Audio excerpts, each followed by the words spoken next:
Shalom Jemaat IFJF Medan, begitu bersyukur kalau sampai hari ini Tuhan masih memelihara hidup kita sehingga Bapak Ibu dan saya, kita masih bisa beribadah secara online dari rumah masing-masing. Dan Bapak Ibu, minggu depan kita akan mengadakan online service special Father's Day dan kita akan dilayani oleh Pastor Indra Effendi. So Bapak Ibu, don't miss the service.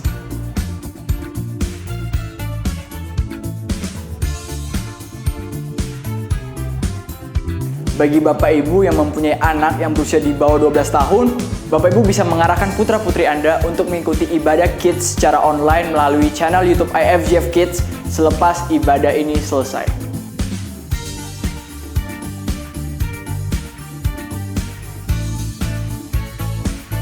Buat anak-anak teen, youth, and college, jangan lupa sore ini jam 5 kita akan mengadakan ibadah TYC secara online melalui akun Instagram @TYCIFJFmedan. Dan sore ini kita akan dilayani oleh Bang Harito Gatorop. So guys, don't miss it!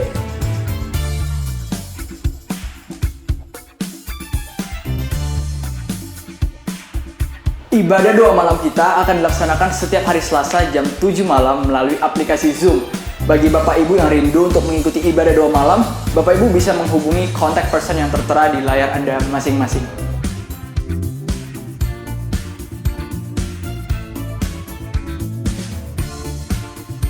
Minggu ini adalah minggu iCare Bapak Ibu, dan sampai saat ini iCare masih dilakukan secara online.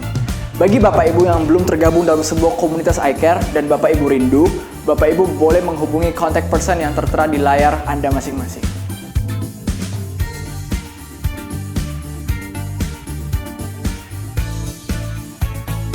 Bapak Ibu, terima kasih atas dukungan Bapak Ibu melalui program IFJF Medan Peduli COVID-19. Melalui program ini, gereja sudah menyalurkan dukungan kepada saudara-saudara kita yang terkena dampak langsung daripada pandemik ini. Dan bagi Bapak Ibu yang masih rindu untuk terus memberikan dukungan, Bapak Ibu boleh menyalurkan dukungan melalui nomor rekening yang tertera di layar Anda masing-masing.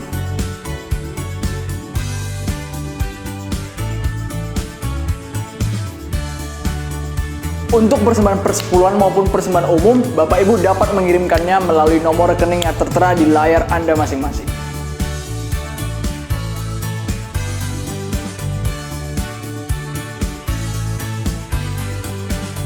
Demikian warta sepekan untuk minggu ini.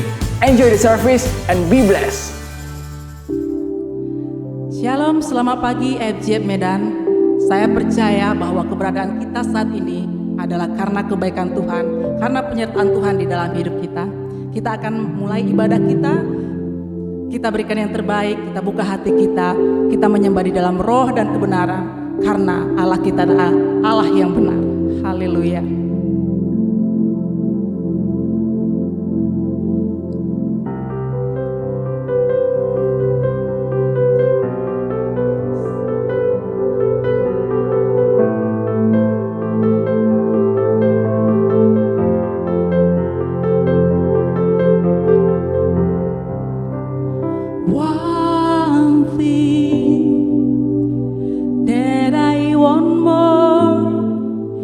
To be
hands in praise I will sing the love of my life.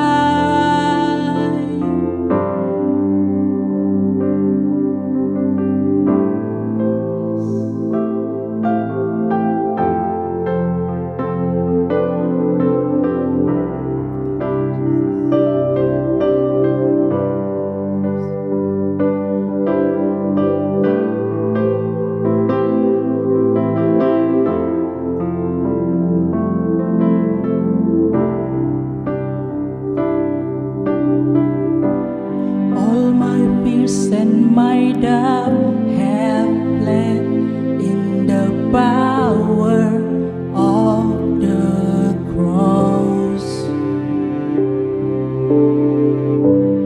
Now I stand firm in your great love, the anchor of my soul. All my fears and my doubt have fled in the power of the cross. Now I stand firm in your great love, the anchor of my soul.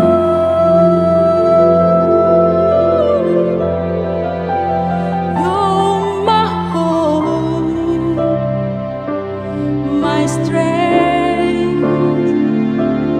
I trust in your name, the love of my life. So I lift my hands in praise. I will sing the love of my life. You're my hope, my strength.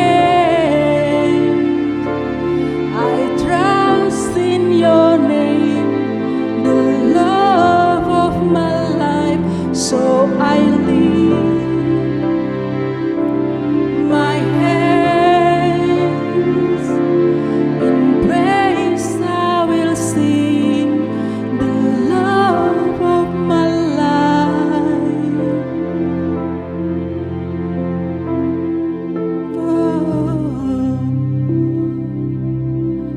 We worship you, Jesus. We worship you. Oh, Jesus. Haleluya. Bersyukur Tuhan. Terima kasih Tuhan buat anugerah-Mu. Kita patut bersyukur sebab karena kasih karunia Allah kita boleh beroleh keselamatan. Itu semua bukan karena kuat kita, bukan karena perbuatan kita, tapi itu karena kasih karunia-Nya, karena kebaikan Tuhan di dalam hidup kita. Kita patut bersyukur memiliki Allah yang luar biasa. Kita sembah Dia, kita sembah Dia. Ku sembah Yesus, ku menyembah-Mu Yesus. Ku sembah Yesus, tiada Allah seperti-Mu. Ku naikkan pujianku hanya dalam nama-Mu. Haleluya. Kita sembah Dia di dalam roh dan kebenaran, sebab Allah adalah kebenaran. Kita sembah Dia. Terima kasih Yesus, terima kasih Yesusku. Syukur bagi-Mu Tuhan. Terima kasih Tuhan. Haleluya. Terima kasih Yesusku.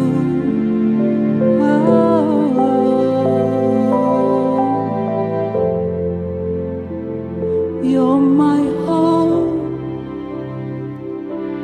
my strength.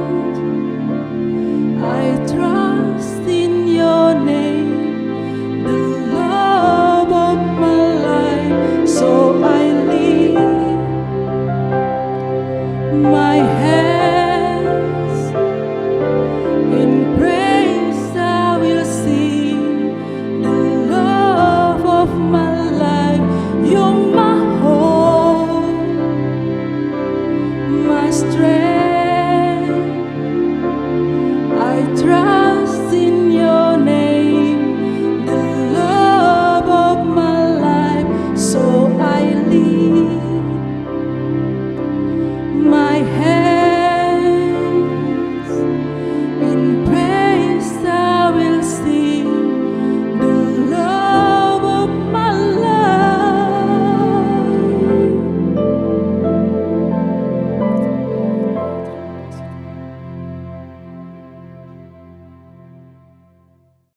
Puji nama Tuhan, mari sebelum mendengarkan kebenaran firman Tuhan, kita sama-sama lakukan deklarasi.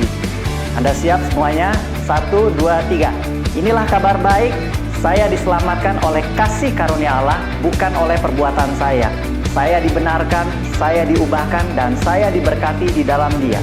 Sekarang saya tahu segala sesuatu yang terjadi dalam hidup saya untuk kebaikan, karena saya dipanggil sesuai dengan rencananya. Bersama kita hidup untuk kemuliaan Allah. People is our mission. Connect with God, make disciple, greater blessing. Puji nama Tuhan. Selamat pagi semuanya. Dari tempat ini saya berdoa biar kiranya kesehatan daripada Tuhan dianugerahkan bagi Anda semuanya dan keluarga. Biar seluruh keluarga diproteksi oleh Tuhan. Dan saya berdoa walaupun hari-hari ini kelihatannya sulit, tetapi biarlah kiranya kasih karunia Tuhan memampukan kita untuk bisa melewati setiap tantangan demi tantangan dan pergumulan dalam kehidupan kita semuanya. Nah, beberapa minggu yang lalu kita sudah berbicara mengenai living faith and dead faith. Itu iman yang hidup dan iman yang mati. Iman yang hidup selalu disertai dengan perbuatan-perbuatan nyata, mengasihi Tuhan, mengasihi sesama. Dan sedangkan iman yang mati adalah iman yang tidak disertai dengan perbuatan-perbuatan demikian. Nah, hari ini saya mau membahas satu tema yang diberi judul Let Your Words Prove Your Faith. Saya ulangi sekali lagi, let your words prove your faith. Hendaklah kata-kata kita, perkataan kita itu membuktikan atau sejalan dengan iman yang kita punya. Kata-kata kita itu bisa mencerminkan iman kita. Kalau iman kita yang kita punya adalah iman yang hidup, maka setiap kata-kata yang keluar adalah kata-kata yang menghasilkan kehidupan, kata-kata yang membangkitkan semangat, kata-kata yang bisa memotivasi orang, kata-kata yang bisa membuat orang menjadi lebih baik. Sedangkan sebaliknya kalau iman yang kita punya bukan iman yang hidup, maka kata-kata yang kita ucapkan itu bisa menghasilkan kematian, kata-kata yang bisa menghasilkan kehancuran. Mungkin di situ ada kutuk, ada makian, ada kebencian, ada komplain, ada ejekan, prasangka buruk, dan lain sebagainya. Nah, itu sebabnya juga Amsal 18:21 berkata bahwa hidup dan mati dikuasai oleh lidah. Siapa suka menggemakannya akan memakan buahnya. Nah, hidup dan mati di sini adalah hidup dan mati kita dan orang lain. Dikuasai oleh lidah kita, dikuasai oleh mulut kita. Sehingga dalam kita berkata-kata, hendaklah kita berhati-hati. Kita ingat bagaimana cerita tentang Menara Babel. Waktu itu sebenarnya manusia hampir saja bisa mewujudkan ambisinya. Namun Tuhan menggagalkannya. Dengan cara apa? Tuhan mengacaukan bahasanya. Tuhan mengacaukan kata-katanya. So dari sini kita bisa belajar bahwa kata-kata sangat penting. Kita perlu memperhatikan dan mengambil fokus yang cukup penting di dalam setiap perkataan yang kita keluarkan. Air yang belum difilter itu nggak bisa dikonsumsi, tidak layak dikonsumsi oleh orang lain dan oleh kita sendiri. Demikian juga dengan lidah kita, dengan mulut kita. Setiap perkataan yang tidak kita filter, sebenarnya itu tidak layak dikonsumsi oleh orang lain dan dikonsumsi oleh kita. Oleh sebab itu kita perlu memberikan satu filter di dalam perkataan kita sehingga setiap kata-kata yang keluar dari mulut kita Itu adalah kata-kata yang bisa dikonsumsi, kata-kata yang bisa membangun orang lain dan juga dengan diri kita sendiri. Lalu pertanyaannya, apa sih filter yang baik gitu? Nah, saya akan berikan satu filter yang paling simple, yang paling sederhana dalam kehidupan kita, yaitu apa? Dengan cara berpikir. Kita perlu berpikir sebelum kita mengucapkan satu kalimat, sebelum kita bisa mengucapkan satu kata-kata. Jadi tentu saja kita pernah ada dalam satu mungkin acara katakanlah, dan di situ suasana mungkin lagi asik, suasana lagi enjoy, semua lagi happy, dan tiba-tiba ada satu orang yang mengucapkan 1-2 kalimat yang mungkin nggak dipikir lagi sebelumnya, dan itu bisa mengubah atmosfer pembicaraan, semua moodnya jadi nggak enak. Mungkin saudara pernah mengalami hal seperti itu. Jadi setiap perkataan itu bisa berpotensi membangun atau bisa berpotensi untuk menghancurkan. Nah, di dunia ini ada 4 tipe orang. Tipe yang pertama adalah orang yang berpikir terlebih dahulu sebelum berbicara. Nah, tipe orang seperti ini adalah orang-orang yang bijaksana. Artinya dia menimbang-nimbang terlebih dahulu sebelum dia menyampaikan satu kalimat yang harus dia ucapkan. Nah, tipe orang yang kedua adalah tipe orang yang berpikir selagi dia berbicara. Jadi orang seperti ini adalah sewaktu dia berbicara, dia berpikir apakah perkataan ini sudah oke atau belum. Ada tipe orang yang ketiga adalah orang yang berpikir sesudah dia berbicara. Jadi dia ngomong dulu, baru dia mikir apakah kata-katanya itu pas atau pantas atau enggak. Nah, saya percaya kita sebagai jemaat FJ Medan belajar untuk tidak menjadi orang yang seperti ini. Karena orang seperti ini akan cenderung menghadapi banyak sekali penyesalan-penyesalan di dalam kehidupannya. Ada kata-kata yang dia rasa nggak semestinya diucapkan. Nah, tipe orang yang keempat adalah orang yang sama sekali nggak berpikir. Jadi dia nggak berpikir apakah perkataannya ini pantas atau tidak, menyinggung orang lain atau tidak, membangun orang lain atau tidak. Hanya dia ucapkan saja. Karena itu yang terlintas dalam kepalanya, dia keluarkan saja. Nah, saya berdoa, biarlah kita semuanya menjadi orang yang sungguh-sungguh bijaksana, berpikir terlebih dahulu sebelum kita menyampaikan setiap kata-kata yang kita punya. Nah, hari ini saya mau mengajak kita semua sama-sama membuka kebenaran firman Tuhan dari Yakobus 3. Yakobus 3 ayat 9 sampai 12. Saya akan bacakan untuk kita semua. Ayat yang ke-9 berkata demikian, dengan lidah kita memuji Tuhan Bapa kita, dan dengan lidah kita mengutuk manusia yang diciptakan menurut rupa Allah. Jadi dengan lidah, dengan mulut kita memuji Tuhan Bapa kita, tapi dengan lidah kita mengutuk manusia yang diciptakan oleh Tuhan. Saya boleh ilustrasikan seperti ini. Kalau kita bertemu dengan seorang seniman dan kita bilang, wow, Anda orang yang luar biasa, Anda orang yang sangat skillful, Anda orang yang sangat memiliki kemampuan, keterampilan yang luar biasa. Namun nggak lama kemudian kita melihat hasil lukisannya dan kita berkata kepada lukisan itu, aduh, lukisan ini jelek sekali, sepertinya kayak nggak dipikirkan dengan baik, sepertinya berantakan begitu. Beberapa saat yang lalu kita bertemu dengan seniman itu, kita berkata Anda orang yang luar biasa dan lain sebagainya, tetapi saat kita melihat hasil lukisannya, kita mengejek hasil lukisan itu. Bukankah itu sama halnya dengan seperti apa yang disampaikan oleh kebenaran firman tadi? Kita memuji Tuhan, tapi kita mengutuk dengan lidah yang sama, kita mengutuk manusia yang diciptakan menurut rupa Allah. Berapa banyak dari kita hari Minggu kita datang ke gereja dan kita bilang, Engkau Tuhan yang luar biasa, ajaib perbuatanmu, dahsyat perbuatanmu Tuhan. Nah, kita tahu bahwa manusia adalah salah satu karya Tuhan, bahkan karya Tuhan yang paling indah adalah manusia. Yang paling sempurna adalah manusia. Namun berapa banyak dari kita pada saat kita bertemu dengan manusia-manusia, dalam hal ini khususnya secara spesifik saya ingin berbicara mungkin manusia-manusia yang ada di sekitar kita, yang di dekat kita, mungkin di rumah kita. Berapa banyak dari kita pada saat hari Minggu kita ke gereja memuji Tuhan, pulang ke rumah, kemudian kita bertemu dengan orang-orang di rumah dan kita berkata, oh, kenapa kamu nggak becus urus rumah? Kenapa kamu nggak becus urus anak? Atau mungkin kenapa kamu nggak bisa cari uang seperti si itu?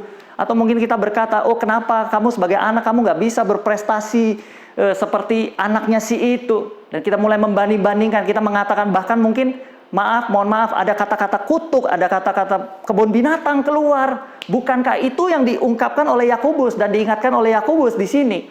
Bahwa dengan lidah kita memuji Tuhan Bapa kita, Tetapi dengan lidah yang sama kita mengutuk manusia yang diciptakan menurut rupa Allah. Ayat yang ke-10, dari mulut yang satu keluar berkat dan kutuk. Hal ini saudara-saudaraku tidak boleh demikian terjadi. Adakah sumber memancarkan air tawar dan air pahit dari mata air yang sama? Saudara-saudaraku, adakah pohon ara dapat menghasilkan buah zaitun dan adakah pokok anggur dapat menghasilkan buah ara? Demikian juga mata air asin tidak dapat mengeluarkan air tawar. Firman Tuhan ini mengatakan bahwa dari satu sumber yang baik nggak mungkin keluar produk-produk yang tidak baik. Jadi kita perlu menyelaraskan setiap produk-produk kita, diselaraskan dengan sumber kita. Kalau kita mengaku bahwa kita beriman kepada Tuhan, maka kita seharusnya, sepatutnya, sepantasnya mengeluarkan setiap kata-kata yang sesuai dengan Tuhan yang kita sembah. Nah, mulut kita sering mengeluarkan kutuk, maka mulut itu nggak bisa dipakai untuk memberkati orang lain. Nah, ada dua hal yang hari ini harus kita pelajari, yang saya mau ajak sama-sama kita belajar bersama-sama. Yang pertama adalah perkatakan kehidupan dan kesembuhan.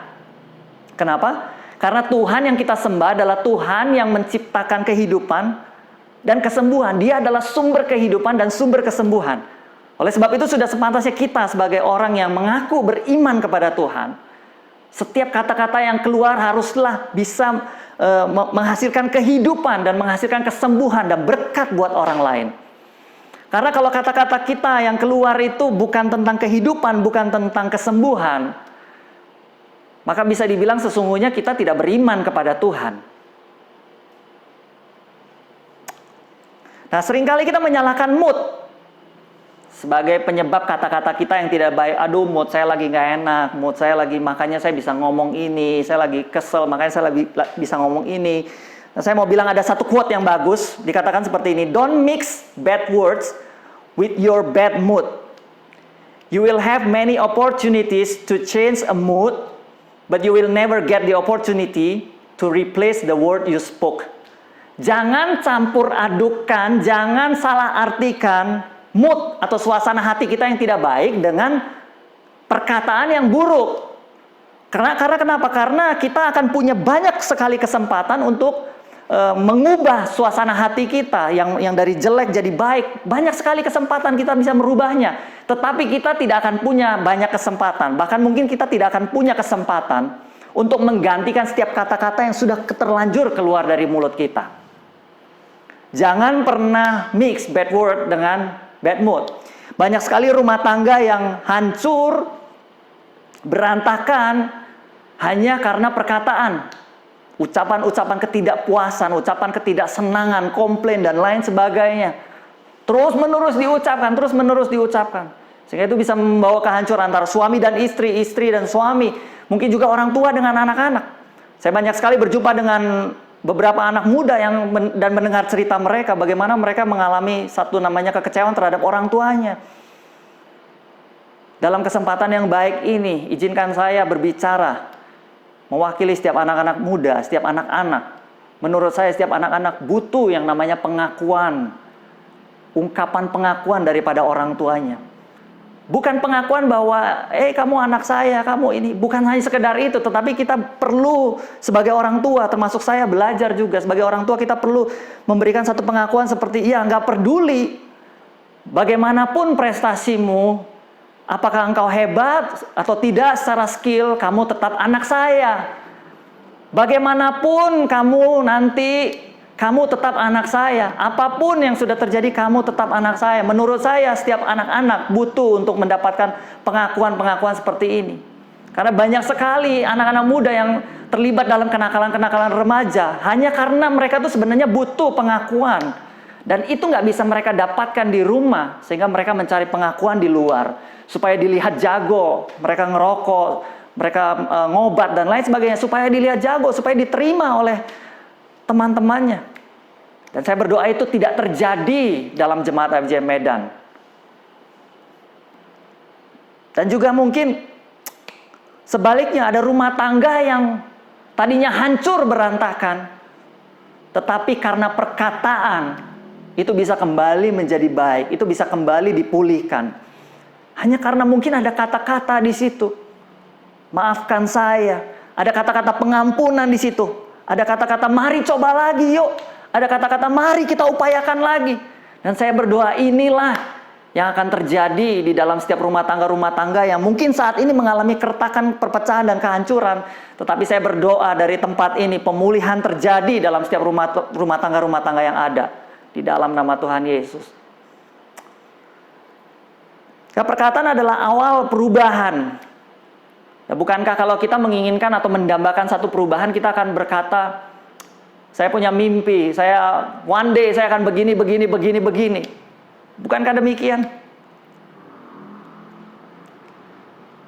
Seorang Martin Luther Jr. Kita tahu, dan bahkan banyak di antara saudara pasti tahu. Pada tanggal 28 Agustus 63, di depan hampir 250.000 orang, dia menyampaikan pidato yang sangat-sangat terkenal. Disebut I Have a Dream. Tahun 1963. Dia memiliki satu concern, dia memiliki satu beban bahwa hampir 100 tahun setelah perang saudara antara utara dengan selatan, di mana Amerika waktu itu terpecah dua. Tahun 1861 sampai 1865 terjadi perang saudara karena ada perpecahan di situ. Bagian utara mendukung adanya tidak diperlakukan perbudakan, bagian selatan konfederasi mendukung adanya perbudakan. Utara adalah Union, bawah selatan konfederasi berperang, dan setelah dimenangkan oleh utara dihapuskan perbudakan. Namun 100 tahun semenjak kejadian itu, rasa-rasanya di Amerika masih terjadi pembedaan ras. Martin Luther masih merasa, kok kayaknya masih nggak beres. Kenapa? Karena masih banyak sekali pembedaan ras di sana. Nggak semuanya fasilitas publik yang diterima oleh warga kulit putih bisa dinikmati oleh warga kulit hitam. Seperti misalnya naik bis, mereka nggak bisa duduk di tempat yang hanya di reserve untuk orang kulit putih. Nggak bisa masuk sekolah atau perguruan tinggi yang hanya misalnya khusus orang kulit putih. Nggak bisa nongkrong duduk di cafe shop yang itu khusus orang kulit putih. Masih banyak sekali pembedaan. Tetapi Martin Luther katakan, I have a dream. Dan kita lihat 2009 sampai 2017 untuk pertama kalinya dalam sejarah Amerika, ada seorang presiden yang berkulit hitam. Apakah sampai hari ini sudah selesai? No, belum. Masih banyak. Beberapa waktu yang lalu mungkin saudara mengikuti berita. Di Amerika terjadi lagi gejolak-gejolak berhubungan dengan masalah ras. Sampai hari ini masih belum beres. Tetapi itu tidak menghalangi pada saat kita ingin memulai satu perubahan. Kita harus memulainya dengan kata-kata dulu. Kita belum lihat sekarang memang. Tapi kita harus melihat dulu. Dan kita harus mengatakannya dulu dengan iman. Amsal 21 ayat 23 mengatakan, siapa memelihara mulut dan lidahnya, memelihara diri daripada kesukaran. Saya suka terjemahan bahasa Inggrisnya, karena di sini kata memelihara artinya itu bukan artinya memberi makan, tetapi kata yang digunakan dalam bahasa Inggrisnya adalah guard, menjaga dengan penuh kewaspadaan. Jadi siapa yang menjaga mulut dan lidahnya dengan penuh kewaspadaan, sebenarnya dia memelihara diri daripada kesukaran. Kalau kita nggak bisa mengatakan sesuatu yang membangkitkan kehidupan atau kesembuhan, lebih baik kita nggak usah berkata-kata. Dalam dunia musik, banyak sekali musisi-musisi yang jago, musisi-musisi yang skillful.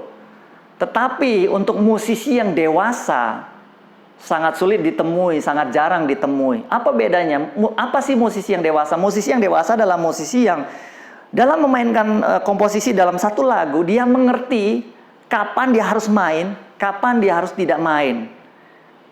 Dan dia adalah orang yang mengerti pada saat dia harus main, dia tahu dia harus mainnya seperti apa. Bukankah itu juga sama dalam kehidupan kita? Kita harus jadi orang-orang yang dewasa. Artinya apa? Artinya orang-orang yang mengerti kapan kita harus berbicara, kapan kita harus berhenti berbicara dan mendengarkan orang lain. Dan kita harus mengerti pada saat kita berbicara, hendaklah kita tahu apa yang kita bicarakan. Bukankah Amsal mengatakan perkataan yang tepat pada waktunya adalah seperti apel emas di pinggan perak. Matius 12 ayat 36 sampai 37. Minggu yang lalu Pastor Indra juga sudah sempat sampaikan kebenaran firman Tuhan dari ayat ini. Tetapi aku berkata kepadamu, setiap kata yang sia-sia yang diucapkan orang harus dipertanggungjawabkannya pada hari penghakiman. Jadi setiap kata-kata kita yang keluar yang nggak ada artinya, yang mungkin bisa menyakiti orang lain dan sebagainya, itu harus kita pertanggungjawabkan pada hari penghakiman. Karena menurut ucapanmu engkau akan dibenarkan, dan menurut ucapanmu pula engkau akan dihukum. Hati-hati, jangan sampai banyak kata-kata yang sia-sia. Nah, kata-kata yang sia-sia ini simple, banyak sekali ditemui dalam hal apa sih? Gosip, yang paling banyak. Yang paling simple. Oh, saya nggak gosip, saya cuma lagi membicarakan orang lain yang nggak ada di sini tanpa ada solusinya. Itu gosip namanya. Gosip juga biasanya didorong oleh rasa insecure, rasa nggak aman, rasa kayaknya susah lihat orang lain seneng dan seneng lihat orang lain susah. Kalau tetangga misalnya sudah bisa beli ini, beli itu, beli ini, itu, kita mulai ngomong, aduh, kok bisa mereka beli ini, beli itu ya? Uang dari mana ya? Jangan-jangan, dan kita mulai mereka-reka. Susah lihat orang senang, padahal kita nggak follow dia, nggak ikut dia 24 jam, bukan? Kita nggak tahu perjuangan dia, air mata dia, keringat dan darah yang mungkin sudah dicucurkan untuk bisa menghasilkan rezeki yang dia nikmati saat itu. Dan kita juga cenderung jadi orang yang senang kalau lihat orang susah. Kalau lihat dia jatuh sepertinya, wah, kayaknya saya jadi orang yang lebih baik. Padahal kita nggak lebih baik. Kita justru lebih buruk karena kita ngomongin dia. So, hati-hati dengan setiap perkataan-perkataan kita. Jadilah orang yang secure. Jadilah orang yang kita nggak butuh, artinya diakui oleh setiap orang yang ada. Mari kita jadi secure, orang yang secure di hadapan Tuhan. Sehingga kita nggak terbiasa menggosip, kita nggak terbiasa berbicara. Sehingga kalaupun harus ada begitu banyak kuota, begitu banyak kata-kata yang harus kita ucapkan, hendaklah itu adalah kata-kata berkat, itu adalah kata-kata kesembuhan, itu adalah kata-kata kehidupan yang membangun orang, memotivasi orang, membangkitkan semangat. Dan saya berdoa itulah yang akan terjadi di dalam jemaat FJM Medan, dalam nama Yesus. Dan perkataan kehidupan, kesembuhan ini bukan cuma untuk orang lain, tetapi juga untuk diri kita sendiri. Kita perlu memperkatakan kehidupan untuk menguatkan iman kita kepada Tuhan. So, kita nggak perlu tunggu orang lain untuk menguatkan iman kita. Ada satu cerita di 1 Samuel 27-30 menceritakan tentang Daud. Seperti kita tahu, Daud adalah raja kedua. Dan sebelum Daud menjadi raja, dia sempat dikejar-kejar oleh Saul, ingin dibunuh. Dan akhirnya Daud terpaksa dia harus mengungsi ke tanah Filistin yang merupakan musuh bangsa Israel.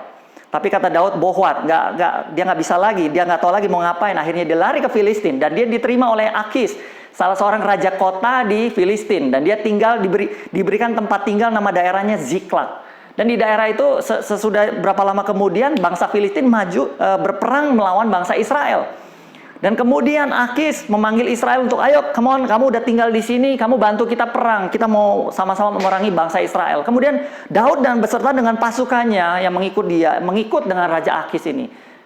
Dan namun di tengah perjalanan ketika berjumpa dengan raja-raja Filistin yang lain, karena Filistin itu banyak sekali raja-raja kotanya, dan kemudian mereka mengenali Daud dan dikatakan, bukankah dia ini yang dinyanyikan orang, Saul mengalahkan beribu-ribu namun Daud berlaksa-laksa. So, ngapain ini orang ikut kita perang memerangi bangsa Israel? Jangan-jangan nanti di tengah perjalanan dia mengkhianati kita dan membunuh kita semua. Lebih baik suruh dia pulang aja. Nah, akhirnya singkat cerita Daud pulang. Namun tanpa disangka-sangka saat dia pulang ke Ziklag, ternyata pada saat Daud dan pasukannya pergi mau berperang, meninggalkan anak dan istri, para anak dan para istri di rumah, bangsa Amalek datang ke Ziklag, membakar Ziklag, dan menawan seluruh istri dan anak-anak Daud beserta pasukannya. Nah, saat itu Daud dalam keadaan sangat terjepit karena dikatakan bangsa Israel begitu marah kepada Daud. Kita masuk ke 1 Samuel 30 ayat yang ke-6. Dikatakan seperti ini, dan Daud sangat terjepit karena rakyat mengatakan hendak melempari dia dengan batu. Seluruh rakyat itu telah pedih hati, masing-masing karena anaknya laki-laki dan perempuan. tetapi Daud menguatkan kepercayaannya kepada Tuhan Allahnya. Perhatikan di sini ada kata kerja Daud menguatkan kepercayaannya kepada Tuhan Allahnya. Saya percaya Daud waktu itu memperkatakan, karena Daud adalah seorang penyembah, dia memperkatakan setiap kebenaran firman Tuhan yang dia tahu untuk menguatkan kepercayaannya. Di satu sisi anak dan istrinya Daud juga ditawan, tidak terkecuali dia juga anak istrinya juga ditawan. Dan di sisi lain rakyat mau melempari dia dengan batu. Tetapi firman Tuhan katakan Daud menguatkan kepercayaannya. Dan di akhir cerita itu, akhirnya Daud bisa berhasil mengejar bangsa Amalek, mengalahkan mereka dan merebut kembali semua para istri dan para anak-anak yang ditawan oleh bangsa Amalek. Kita perlu untuk menguatkan kepercayaan kita. Nggak perlu tunggu orang lain. Dengan apa? Memperkatakan firman Tuhan di dalam kehidupan kita. Seperti saat ini, mungkin hari-hari ini mungkin suasana sulit sepertinya. Di tengah-tengah kondisi COVID seperti ini. Tapi come on, kita perlu menguatkan kepercayaan kita kepada Tuhan. Mulai perkatakan kebenaran firman Tuhan di dalam kehidupan kita. Mungkin hari ini kita sakit, kita bilang, ya saya sakit tetapi saya percaya oleh bilur-bilurmu saya akan sembuh. Mungkin terjadi permasalahan keluarga yang belum selesai, tapi mulai perkatakan, saya percaya pemulihan pasti terjadi di tengah keluarga saya. Mungkin saudara kehilangan pekerjaan, tetapi percaya dan mulai perkatakan, saya tahu dan saya akan bangkit dan saya akan mendapatkan pekerjaan baru. Dan mungkin saudara ngalamin semuanya dalam keadaan tidak baik, tetapi percayalah bahwa Allah sedang bekerja, turut bekerja dalam segala sesuatu untuk mendatangkan kebaikan bagi setiap kita yang mengasihi Dia. Come on, mulai perkatakan. Mulai perkatakan. Hal yang kedua yang perlu kita pelajari adalah jaga hati. Amsal 4 ayat 23 berkata demikian, jagalah hatimu dengan segala kewaspadaan, karena dari situlah terpancar kehidupan. Karena apa yang kita katakan itu keluarnya dari hati.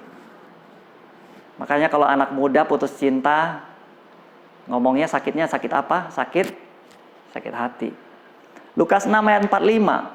Orang yang baik mengeluarkan barang yang baik dari perbendaharaan hatinya yang baik. Dan orang yang jahat mengeluarkan barang yang jahat dari perbendaharaannya yang jahat. Karena yang diucapkan mulutnya meluap dari hatinya. Dalam dunia komputer dikenal istilah GIGO. Garbage in, garbage out. Jadi apa yang masuk itulah yang diproses dan itu yang dihasilkan. Jadi kalau yang masuk sampah, nggak bisa dipakai, yang keluar juga sampah, nggak bisa dipakai. Jadi kalau yang masuk dalam hati kita itu sampah, tidak heran yang keluar dari mulut kita sampah juga. Dan kita perlu menjaga hati kita dengan penuh kewaspadaan. Hari-hari ini adalah hari yang jahat. Dikatakan iblis itu mengaum-ngaum mengitari kita seperti singa. Dia mencari kesempatan. Kita perlu menjaga hati kita. Hati-hati dengan segala informasi yang beredar saat ini. Bukannya saya bilang bahwa kita harus anti internet. No, internet baik selama kita bisa pergunakan dengan baik. Tetapi tahukah saudara bahwa di luar sana selain ada informasi-informasi yang benar, ada juga banyak beredar informasi-informasi yang tidak benar atau hoax. Dan tahukah saudara kalau hoax itu kita dengarkan terus berulang-ulang, lama-lama hoax itu bisa juga terdengar seperti kebenaran. Hati-hati. Kita perlu menjaga hati kita dengan penuh kewaspadaan. Yang paling aman adalah pada saat kita bisa mengisi hati kita itu dengan kebenaran firman Tuhan. Saya punya satu ilustrasi seperti ini. Saya pernah ada dalam satu lampu merah, saya mengendarai mobil, dan kemudian di kanan kiri saya ada mobil. Dan kemudian kita berhenti pada saat lampu hijau. Mungkin saya masih lihat ke kanan, ke kiri. Dan kemudian mobil di kanan kiri saya mulai melaju ke depan. Pada saat mobil di kanan kiri saya melaju ke depan, saya merasa seolah-olah saya lagi mundur ke belakang. Sehingga secara refleks saya menginjak rem. Padahal mobilnya nggak mundur. Apa yang terjadi? Karena mobil di kanan kiri saya maju, kelihatan seolah-olah saya mundur. Nah, dari situ saya belajar, saya perlu mencari satu benda yang dia itu tidak bergerak untuk menjadi patokan saya. Biasanya saya melihat pohon besar, tiang listrik mungkin, atau tiang lampu merah mungkin, dia nggak bisa bergerak. Sehingga saya tahu, saya bisa melihat, oh, bukan saya yang bergerak, tetapi orang lain yang sedang bergerak. Demikian juga halnya dalam kehidupan kita. Kadang begitu banyak hal yang mengelilingi kehidupan kita bergerak, sehingga kita kadang nggak sadar bahwa sebenarnya kita ini maju atau mundur. Dan kita butuh satu anchor, satu jangkar yang kuat, yang nggak bisa bergoyang, yang nggak bisa bergoncang, yang tetap dari dulu, sekarang, dan selamanya. Untuk memandu, untuk mengguide hidup kita, supaya hidup kita itu bisa mantap, bisa tidak tergoncangkan. Dan yang seperti itu hanya satu, yaitu Yesus. Hanya dialah yang tidak pernah tergoncangkan dulu, sekarang, dan selamanya. Oleh sebab itu dalam kehidupan kita, kita perlu untuk tetap memandang kepada Yesus. Untuk tetap memandang kepada Kristus. Agar di dalam kehidupan kita, kita bisa mengerti kemana arah tujuan kita. Sehingga setiap kata-kata kita yang keluar adalah kata-kata yang membangun orang. Juga kita perlu hati-hati dengan internet, media sosial. Banyak sekali terjadi, saya sebutnya unhealthy comparison. Pembandingan yang tidak sehat. Kenapa? Karena dalam media sosial itu kita cenderung pada saat kita melihat seseorang, dia memposting sesuatu, mengupload satu video, dan lain sebagainya. Yang kita lihat itu hanya bagian-bagian yang orang tersebut ingin kita lihat. Setelah melalui begitu banyak proses editing, Photoshop, dan lain sebagainya, baru dimunculkan video tersebut atau foto tersebut. Itu adalah foto atau video yang orang lain memang mau untuk kita lihat. Tetapi apakah itu seluruh kehidupan dia? Saya rasa tidak. Karena apa? Karena kita nggak tahu proses menuju kepada video itu. Kalau saudara pernah mengikuti satu rangkaian sesi foto, sesi take video untuk recording, untuk menghasilkan 1 jam atau setengah jam gambar atau video, boleh dicek nanti berapa lama yang dibutuhkan waktunya. Berapa lama, bukan hanya waktu yang dibutuhkan mengambil, berapa lama waktu yang dibutuhkan untuk mengedit videonya. Sebab itu kita perlu bijaksana dalam kita membandingkan. Kadang-kadang kita melihat orang dalam top performance-nya dalam video itu luar biasa, sesudah diedit dan lain sebagainya. Dan kita mulai membandingkan diri kita, apa adanya. Yang ada apanya kita bandingkan dengan apa adanya. Tentu saja ini tidak sebanding dan tidak sehat. Sebab itu kita perlu hati-hati. Kita perlu jadi orang yang konten, jadi orang yang secure. Kalau kita lihat orang lain maju, it's okay, kita berdoakan dia sukses, God bless you. Tetapi jangan lalu berpikir bahwa aduh saya tidak diberkati Tuhan, aduh alangkah malangnya hidup saya. No, tetapi kita perkatakan dalam kehidupan kita. Kita percaya bahwa Tuhan, apapun yang terjadi dalam kehidupan saya tahu Engkau mengasihiku. Dan saya tahu ada rencana luar biasa yang Tuhan taruh di dalam kehidupanku. Dan saya berdoa biarlah kita semua bijaksana dalam menginput sesuatu dalam kepala kita, melalui mata kita, melalui pikiran kita. Dalam kita melihat media-media sosial akhir-akhir ini. Kita perlu jadi orang yang betul-betul bijaksana, betul-betul memproses segala sesuatu yang masuk di dalam kepala kita, di dalam hati kita. Sehingga pada saat begitu banyak value yang baik yang bisa kita saring, yang kita masukkan dalam hati kita. Sehingga pada saat kita keluarkan itu, kita proses dalam hati dan kita keluarkan itu. Setiap produk, setiap kata-kata yang keluar dari mulut kita adalah kata-kata yang menghasilkan kehidupan. Kata-kata yang memotivasi orang, membangkitkan semangat. Dan saya berdoa, hari ini itulah yang terjadi di dalam kehidupan setiap kita, di dalam nama Tuhan Yesus.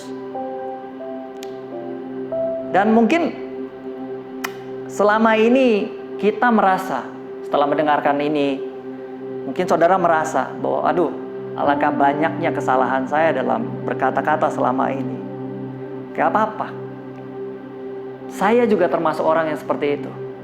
Saya juga termasuk orang yang sering juga salah dalam berkata-kata. Tapi dalam Tuhan, come on, masih belum terlambat untuk kita sama-sama berubah, sama-sama bertobat. hari ini. Mari sama-sama kita serahkan hati kita, kita jaga hati kita jaga perkataan kita, supaya jangan yang keluar itu jangan yang bukan kehidupan. Tidak ada kata yang terlambat. Yuk Bapak Ibu, teman-teman yang dikasihi Tuhan, hari ini adalah hari yang baik, kesempatan yang baik. Karena di dalam Tuhan tidak ada kata terlambat untuk kita bertobat. Dalam nama Tuhan Yesus. Mari sama-sama kita ajak kita berdoa. Bapa kami yang ada di dalam surga, kami mengucap syukur pada pagi hari ini Tuhan. Kalau Tuhan sudah mengizinkan kami semua untuk berkumpul di rumah kami masing-masing dengan keluarga kami saat ini. Mendengarkan kebenaran firman-Mu, menaikkan setiap puji-pujian kami. Tuhan, kali ini kami mau berdoa. Kalau dalam kehidupan kami selama ini banyak sekali kami temui, kami dapati setiap perkataan kami mungkin menyakiti orang lain, menyakiti keluarga kami. Sebagai suami mungkin kami sudah banyak menyakiti istri. Sebagai istri mungkin kami sudah banyak menyakiti suami, meremehkan dan lain sebagainya. Sebagai orang tua mungkin kami sudah sering menyakiti anak-anak kami. Dan mungkin sebagai anak-anak kami juga sudah sering menyakiti orang tua kami. Dan dengan saudara-saudara kami, kakak, abang, adik, dan lain sebagainya. Tuhan, hari ini kami mau minta ampun di hadapan-Mu Tuhan. Dan biarlah kami menjadi orang yang senantiasa diubahkan dari hari yang ke hari. Tuhan, aku berdoa, hari ini biar terjadi Tuhan pemulihan demi pemulihan. Khususnya dalam setiap keluarga demi keluarga Tuhan. Aku berdoa terjadi pemulihan antara suami dengan istri. Aku berdoa akan terjadi perubahan perkataan Tuhan mulai hari ini.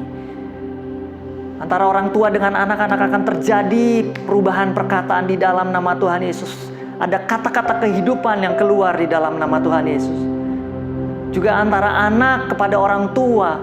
Nggak lagi komplain yang keluar, nggak lagi ketidakpuasan, nggak lagi ketidaksenangan yang keluar. Tetapi kata-kata berkat kepada orang tua, doa kepada orang tua. Biar itu yang terjadi di dalam nama Tuhan Yesus. Tuhan, aku berdoa Tuhan, biarlah jemaat-Mu, jemaat IJF Medan Tuhan, hidup berkemenangan karena setiap kata-kata yang keluar adalah kata-kata yang membangkitkan kehidupan. Walaupun situasi sekarang sepertinya nggak seperti yang ideal, nggak seperti yang dibayangkan. Namun itu semua kami akan mulai dengan kata-kata kami Tuhan. Dan biarlah kata-kata kami sejalan dengan kebenaran firman Tuhan. Terima kasih Tuhan, terima kasih. Tuhan, aku berdoa memberkati setiap rumah tangga demi rumah tangga, memberkati setiap kepala rumah tangga, mungkin yang bekerja Tuhan, mungkin juga orang-orang yang memiliki usaha. Di dalam nama Tuhan Yesus Engkau memberkati Tuhan, sehingga setiap apapun yang mereka kerjakan berhasil Tuhan, sehingga mereka memiliki ekonomian yang baik Tuhan, memiliki kemampuan untuk menyelesaikan setiap masalah Tuhan. Juga untuk setiap anak-anak-Mu yang bersekolah saat ini Tuhan, semangat baru dalam bersekolah di dalam nama Tuhan Yesus. Walaupun harus sekolah dari rumah, tetapi itu tidak mengendorkan disiplin, nggak mengendorkan cara membagi waktu, dalam membagi tugas, dalam bermain dan lain sebagainya Tuhan. Dan aku berdoa biarlah anak-anak-Mu setiap yang bersekolah Tuhan menjadi anak-anak yang berprestasi di sekolahnya di dalam nama Tuhan Yesus. Terima kasih Tuhan, terima kasih. Kami serahkan seluruh kehidupan kami ke dalam tangan-Mu Tuhan. Hanya di dalam nama Tuhan Yesus kami sudah berdoa dan mengucap syukur. Kami juga berdoa Tuhan untuk persembahan yang akan kami jalankan melalui online. Mungkin ada yang transfer dan lain sebagainya. Kami percaya Tuhan akan memberkati setiap persembahan ini Tuhan. Bukan berdasarkan nilainya, tetapi kami percaya Engkau melihat hati kami Tuhan. Dan aku berdoa memberkati setiap orang yang memberikan persembahan ini. Tuhan berkati usahanya, Tuhan berkati pekerjaannya Tuhan. Sehingga melalui keuangan kami boleh mempermuliakan nama Tuhan. Terima kasih. Di dalam nama Tuhan Yesus kami berdoa dan mengucap syukur. Haleluya. Amin. Thank you semuanya. God bless you church and happy Sunday. Demikian keseluruhan ibadah kita untuk hari ini. Saya percaya setiap kita diberkati melalui ibadah hari ini. So see you next week. God bless.